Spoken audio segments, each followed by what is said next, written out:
Cześć kochani, znowu się spotykamy. Janusz Dąbrowski.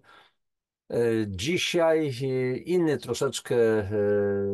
inna troszeczkę audycja. Nie będzie o suplementacji, o wodzie, o falach milimetrowych, o magnetostymulacji, ale wiemy, że nie samym chlebem żyje człowiek i warto czasami zadać sobie pewne zasadnicze pytania dotyczące naszego życia, tego, kim jestem, kim jesteśmy, kim jesteś, po co przyszliśmy na ten świat, jak jesteśmy zbudowani i dlaczego. I żeby nie przedłużać tego wszystkiego, słuchajcie, od razu przejdę do udostępnienia ekranu i, i kochani, kim jesteś, czyli e, prezentacja, pokaz slajdów. Mocniej, jeszcze raz od początku. No i właśnie, pojawia się pytanie, kim jestem? Kim jesteś? Kim my w ogóle jesteśmy? Pozornie się wydaje takie filozoficzne, a tam o czym? No tutaj życie jest życiem, trzeba żyć, trzeba konsumować, czyli papu, trawienie, wydalanie, jakieś inne dodatkowe przyjemnostki życiowe i sprawa załatwiona. A pytanie, kim my jesteśmy? Czy tylko jesteśmy chodzącym i czasami myślącym układem pokarmowym, czy kimś znacznie większym. Więc po prostu audycja, której celem w zasadzie jest, wiecie co, takie z taką chęcią, no takim celem jest, żebyśmy się czasami zatrzymali, pomyśleli troszeczkę o sobie, popodziwiali siebie również. I teraz popatrzmy, jeżeli byśmy się zjawili przed lustrem i spojrzeli na siebie, to kochani, jakie myśli w waszych głowach, w naszych głowach, również w mojej głowie powstają? Co sobie myślimy, patrząc w lustro? Czy patrzymy na siebie, oglądamy tylko nasze ciało? Ojejku, tu zmarszczki, jak ja wyglądam, włosy w nieładzie, pazurki nieumalowane i tak dalej. Czy jesteśmy z siebie zadowoleni? Czy podobamy się sobie? Czy lubimy siebie? Czy w końcu, czy kochamy siebie? A za co mam siebie kochać? Za to, że jesteś. Za to, że jesteśmy, mamy siebie kochać.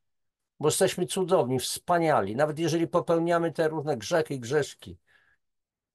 Jest powiedziane chyba, znaczy w Biblii na 100%, u jednego z proków biblijnych, Izajasza lub Jeremiasza, nie pamiętam, choćby twoje grzechy były jak szkarłat czerwone, jak śnieg wybieleją. Nie oznacza to, że możemy, kochani, tutaj na mateczce ziemi dzisiaj popełniać, robić wszystko, jak to się mówi, jak Rosjanie mówią, oj, w tej chwili wyleciało mi to powiedzenie, może przypomnę sobie później, po prostu robić wszystko, co nam się żywnie podoba. To powiedział słynny franciszkanin, święty Franciszek z Asyżu, rób ta, co chce ta. Oczywiście to jest tylko pewna parafraza, później przejęta, ale on miał głębszą myśl. Robienie tego, co chcę, to nie oznacza, że możemy wolno. Wolno wszystko nam, ale nie wszystko jest korzystne, nie wszystko jest dobre. A więc chodzi o to, żeby nasza wolność dana nam nie ograniczała też wolności innych. I tutaj, jeżeli właśnie spojrzymy w lustro i teraz przyjrzymy się wszystkim otaczającym nas ludziom, w każdej grupie, w pracy, gdzieś tam w szkole, może w świątyni, kościele, cerkwi i tak dalej, rozejrzyjcie się w tłumowi na ulicy. Czy jest ktoś podobny do was? Czy jest identyczny z wami? Od razu padnie odpowiedź, oczywiście, że nie. A więc w takim razie zwróćcie uwagę, że jesteście jedyni na planecie. Nie ma takiej drugiej osoby. Może trochę podobna, ale to nie będzie taka sama istota.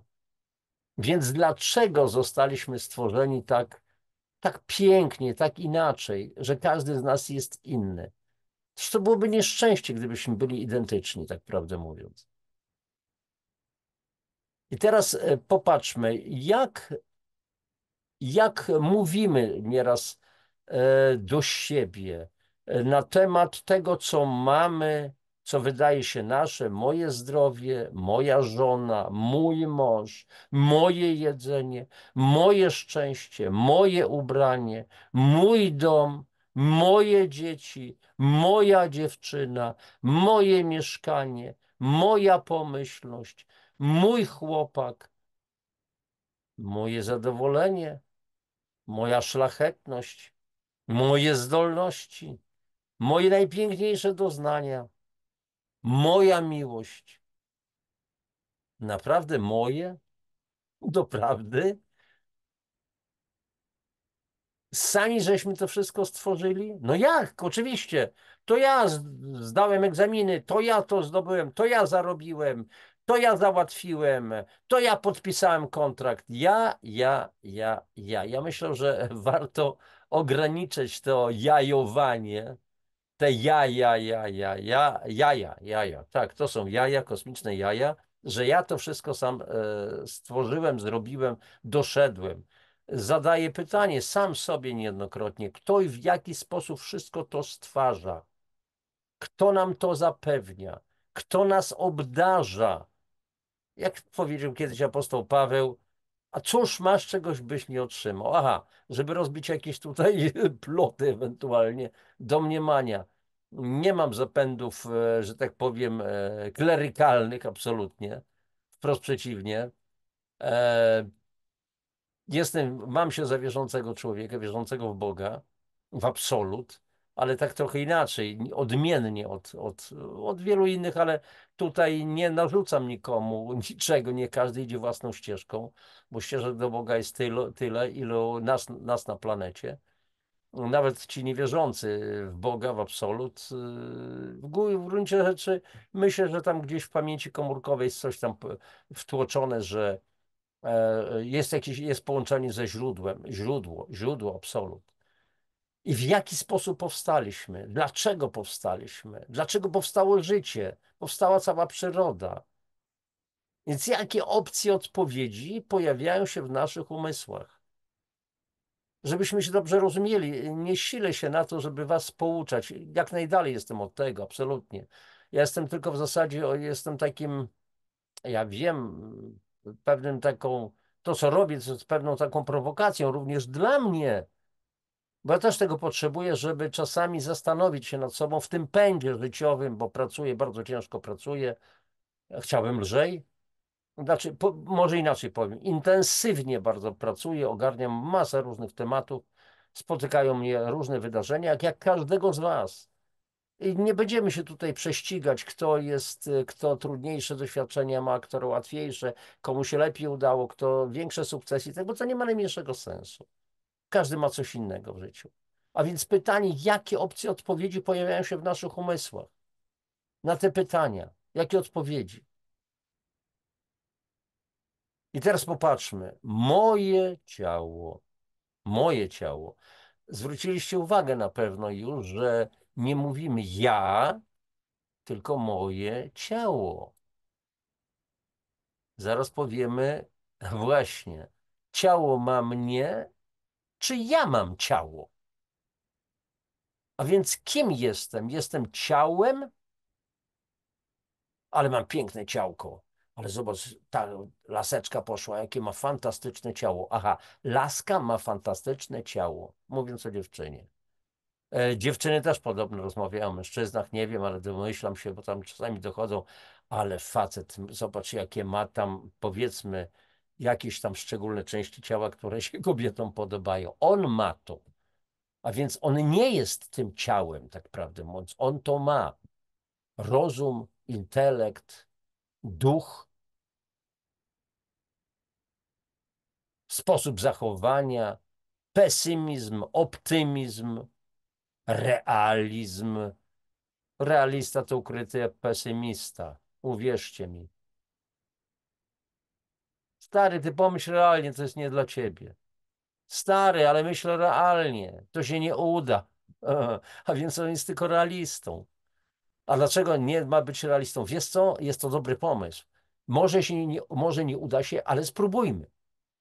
Więc o to właśnie chodzi. Więc pytania następne. Czym jest życie? Kim my jesteśmy? Kim my jesteśmy? Masa 70-80 kg zwykle. Związki organiczne, woda około 75%, 85-90% w mózgu. Tylko jesteśmy tą masą, tą wodą, tymi związkami chemicznymi tworzącymi nasze ciała, nasze ciała. I jak to powstało? Taki jeden plemnik z milionów.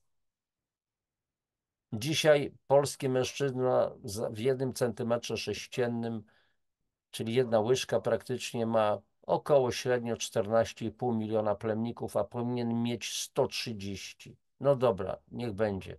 Dochodzi do zapłodnienia. Jeden z tych około 50, które dowędrowały do jaja, zapładnia to jajo, a cała reszta chroni moment zapłodnienia tego jednego swego kumpla przed ewentualnie obcymi.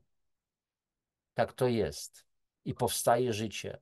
I teraz wyobraźcie sobie, jaką drogę przebył ten plemnik.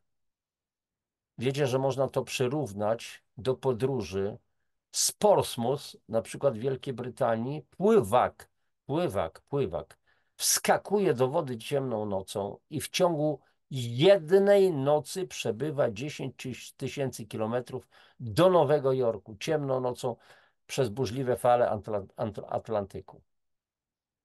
Taka jest droga plemnika do komórki jajowej. Niesamowite. Niesamowite.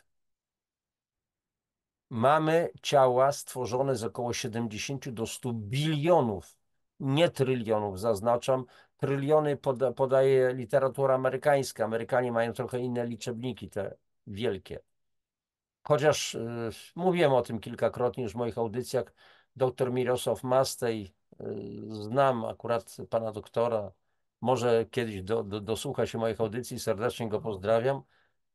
Doszukał się gdzieś w literaturze, że nasze ciała zbudowane są ze 32 bilionów. Ale mniejsza z tym. To są nasze komórki. W każdej komórce są mitochondria. I teraz wyobraźcie sobie, że jeżeli to jest komórka nerwowa, to tych mitochondriów, czyli centrów energetycznych, jest 2,5 tysiąca. W komórkach wątrobowych jest 1600 mitochondriów. W jednej tylko komórce. W komórce jajowej nawet do 300 tysięcy mitochondriów. 300 tysięcy centrów energetycznych w komórce jajowej, bo komórka jajowa daje życie, po zapłodnieniu oczywiście. I to mitochondrium komórkowe musi być zasilane między innymi koenzymem Q10, które jest podstawowym paliwem dla mitochondriów. Z tego się wytwarza energia w postaci ATP, kwasu adenozyno-trójfosforowego. Jeżeli weźmiemy pod uwagę tą podwójną helisę DNA, i mamy chromosomy, to w chromosomach jest 50 do 100 tysięcy genów. Jeden gen to jest 300 tysięcy zasad. Adenina, cytozyna i tak dalej, i tak dalej. Chromosom to jest 46 chromosomowych włókien, około 2 metrów długości. I mamy 3 miliony par kodów DNA. I te zasady są chronione w podwójnej helisie, mówiłem o tym w audycji, fale milimetrowe, dzięki wiązaniom wodorowym, które są na tyle silne, żeby schować te zasady bardzo ważne, cytozyna, adenina i tak dalej, głęboko w tej podwójnej helisie, ale jednocześnie te wiązania nie są na tyle silne, żeby w razie potrzeby odkryć te zasady, żeby można było odczytać kod. Nieprawdopodobne. Myślenie, widzenie, słuchanie, to wszystko jest nam dane.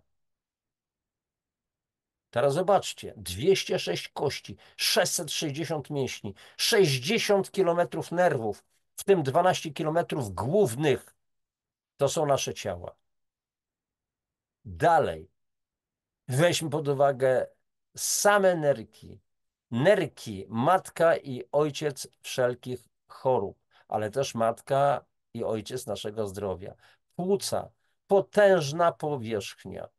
Oskrzela, oskrzeliki, całe drzewo oskrzelowe. Rozpoznajecie wątroba. Oko, jak działa nieprawdopodobnie oko. Nieprawdopodobnie. Po prostu to są cuda nad cudami. A jeżeli weźmiemy pod uwagę mózg, płat czołowy, ciemieniowy, skroniowy, potyliczny, masa 1,5 kilograma, zużycie energii to jest 20%, 20% sam mózg zużywa. Te 1,5 kilograma z 80, z 90 kilogramów zużywa 1/5 energii. Ponad 90% wody, 150 miliardów neuronów. Kora mózgowa, powierzchnia 3400 centymetrów kwadratowych. Nieprawdopodobny cud nad cuda. Szlak pokarmowy, szlak trawienny. Widać jak na obrazku. I połączenie, cudowne połączenie z mózgiem. Okazuje się, że mamy w jelitach tak zwany drugi brzuszny mózg. Okazuje się, że z mózgu 20 zaledwie procent włókien nerwu błędnego przesyła instrukcje z mózgu do żołądka. Natomiast 80% włókien wędruje z powrotem od jelit do mózgu. Michael Gerson, amerykański lekarz, naukowiec, odkrył wiele lat temu, ogłosił, że istnieje tak zwany brzuszny mózg. Więc jego znajomi, naukowcy również popukali się w głowę. Mówi, Michael, zwariowałeś. Zwariowałeś.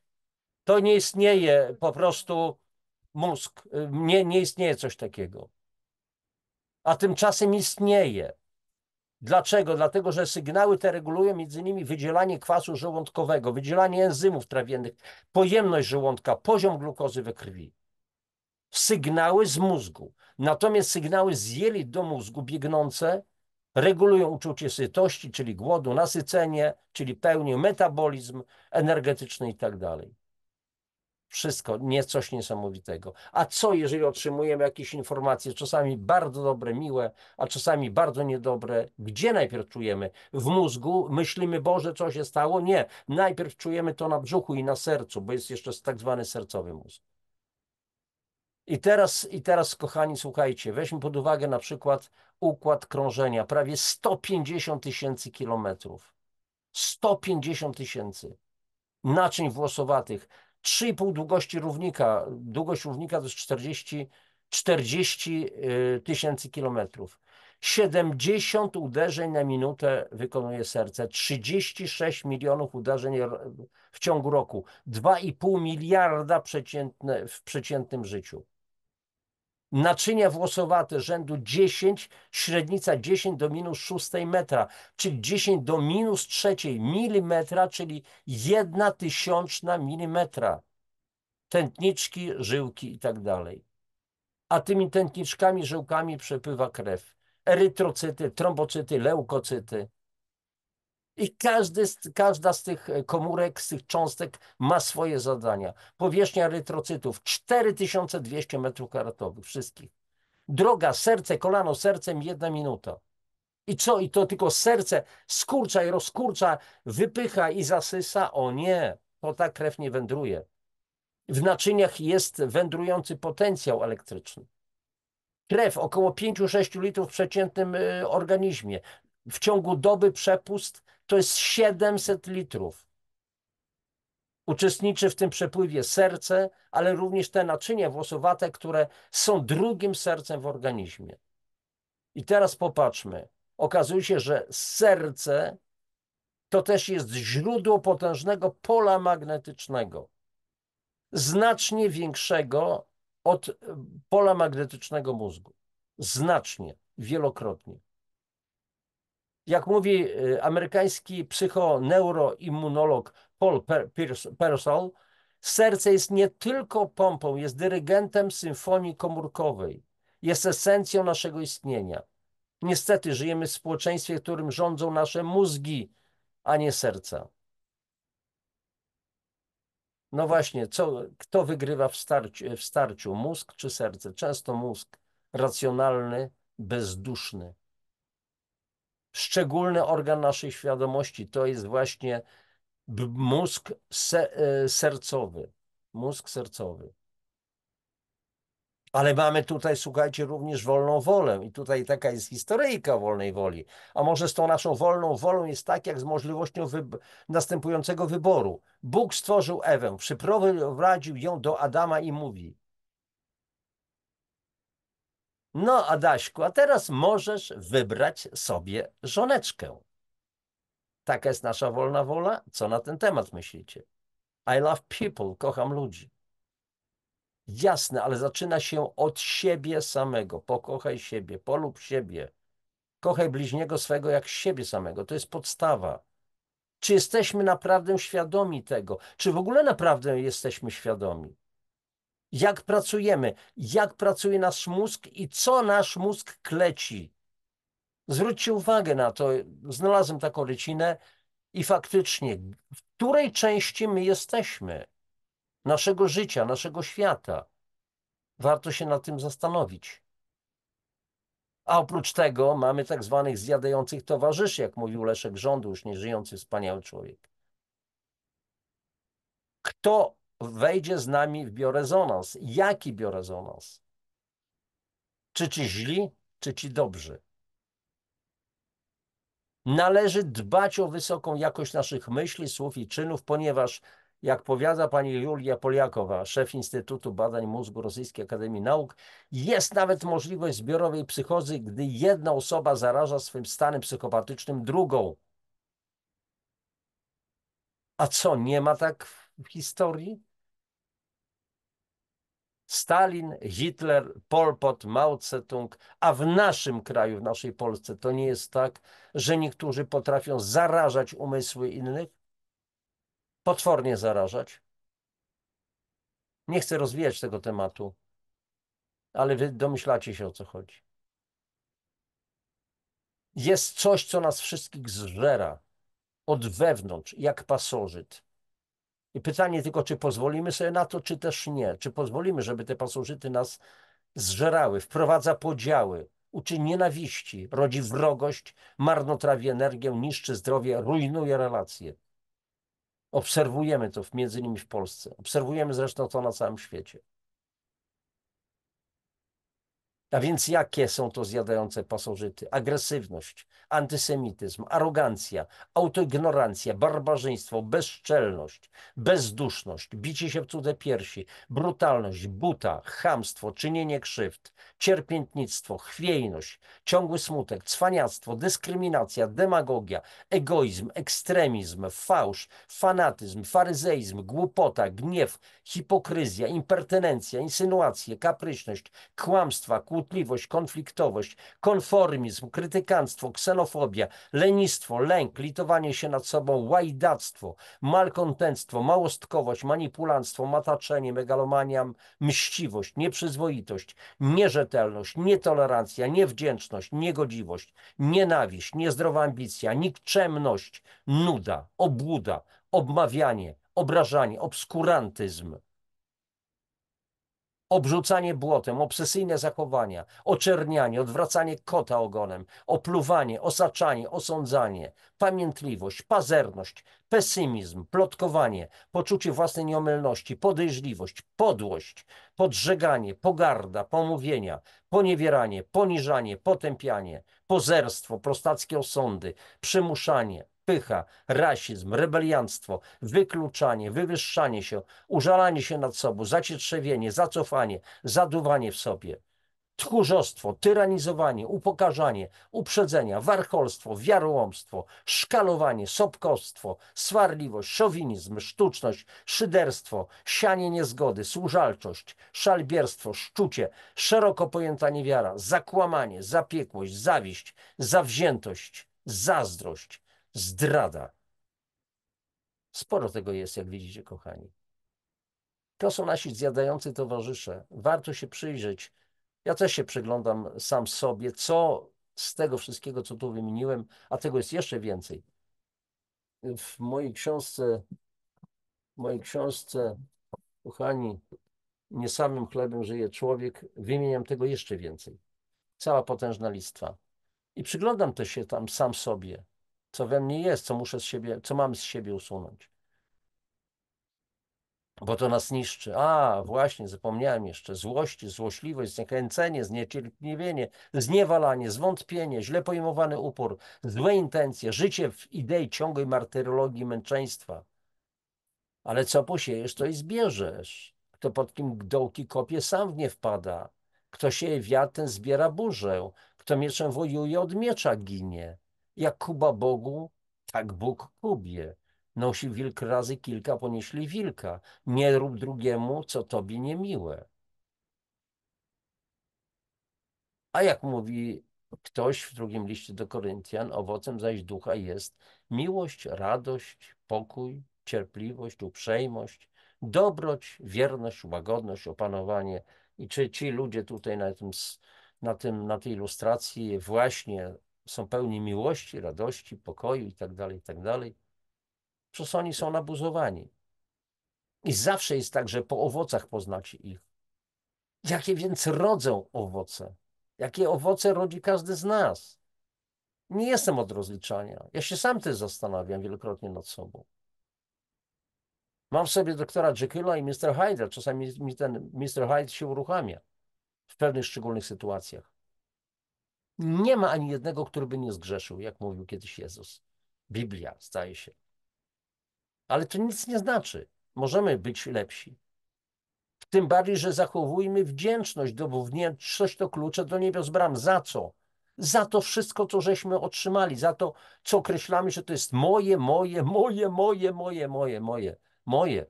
Moje zdolności, moje pieniądze, moja praca, moja firma i tak dalej, i tak dalej. I ten, kto nie wie, że wdzięczność jest drogą do nieskończonego królestwa, szczęścia i nieograniczonej wolności, nie zasługuje na nie. Mam to w wyobraźni, popełniam jak każdy z nas błędy, grzechy i grzeszki. Jak dostrzegam, to po prostu przepraszam tych, których skrzywdziłem i wszechświat. Przepraszam od razu, bo tak trzeba. I to jest wszystko. Kochani, starałem się naświetlić parę tylko aspektów tego, nad czym warto się zastanowić niejednokrotnie, dlatego że to jest bardzo ważne. Nie samym chlebem żyje człowiek. Wiecie doskonale o tym, niczego nie odkrywam. I warto zastanowić się nad tym, kim jesteś. Jak ktoś będzie chciał, to niech zajrzy na moją stronę, przynajmniej poczyta opisy tych moich książek, które tam są, które były pisane też w dużym trudzie. Dzisiaj audycja taka bardzo refleksyjna, jak widzicie, spokojna, podładowana troszeczkę emocjami, ale raczej spokojna.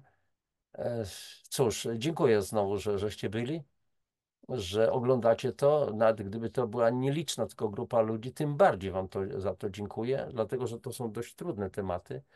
Zdaję z tego sprawę, że nie jest dla każdego, ale co nie jest istotne. Ważny jest wasz odbiór, wasz w tej chwili i to, jak zostało to przekazane, jak to przyjmiecie.